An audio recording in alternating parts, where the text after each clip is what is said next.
Hey guys, happy Wednesday. This week we are giving some early buzz for books that are coming out later this year, and unfortunately I just took a whole bunch of books back to my home, so I didn't have a lot to choose from, but I'm gonna work with what I have. I picked two books because I feel like I'm not gonna have a ton to say about them because I don't want to give anything away, but these are two books that you should definitely be looking forward to in the coming months. The first book that I'd like to give some buzz for is Gilt by Catherine Longshore. I've talked about this one before, but this is a story about Catherine Howard and her court and her life before she became Queen of England. It's a really, really great historical fiction novel. It has everything that you could be looking for in a book like this.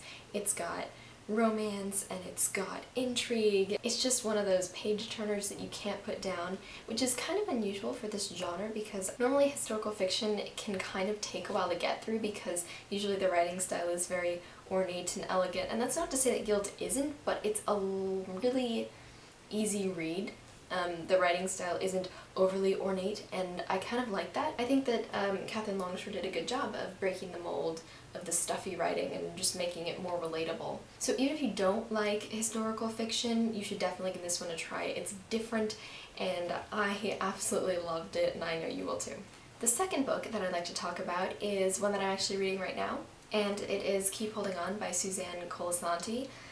This is a contemporary read about a girl who is going through quite a lot as a teen. She has a mother who's kind of a deadbeat. I don't know, I don't want to say that. She tries hard. She's a single mom, she's got anger issues, and she has a kind of a really terrible job that doesn't pay much. So she's got this terrible mom, she's poor, and she's being bullied at school because she's poor. She goes to a school where there are a lot of rich people, and she's not rich, and being so poor kind of leads to her being made fun of a lot. Like, for example, she makes sandwiches out of things that she just has laying around in the fridge, so sometimes she might come to school with a mayonnaise and lettuce sandwich and she gets made fun of for that. It's really tough, and she's also kind of in this toxic relationship with a boy, and it's just, oh, her life is terrible, and I feel so bad for her, but she's so optimistic for what she's going through, and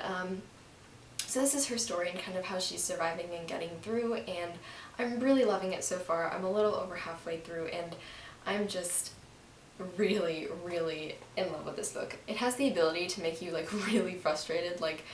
The mom in this book is just making me really furious. I do not like her at all, but I think it's cool when books kind of can affect you that way.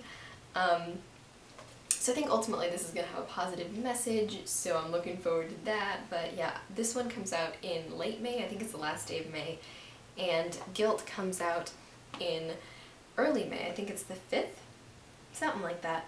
So you should definitely look for both of these when they come out in May. I would highly recommend both of them. They're definitely for different types of people, but I like them both, and yeah, I think you will too. So that is my early buzz for this week. I hope that you guys are getting through the last few weeks of school. I'm got 3 weeks left, and I'm ready for it to be over. But yeah, so I'll see ya. Bye.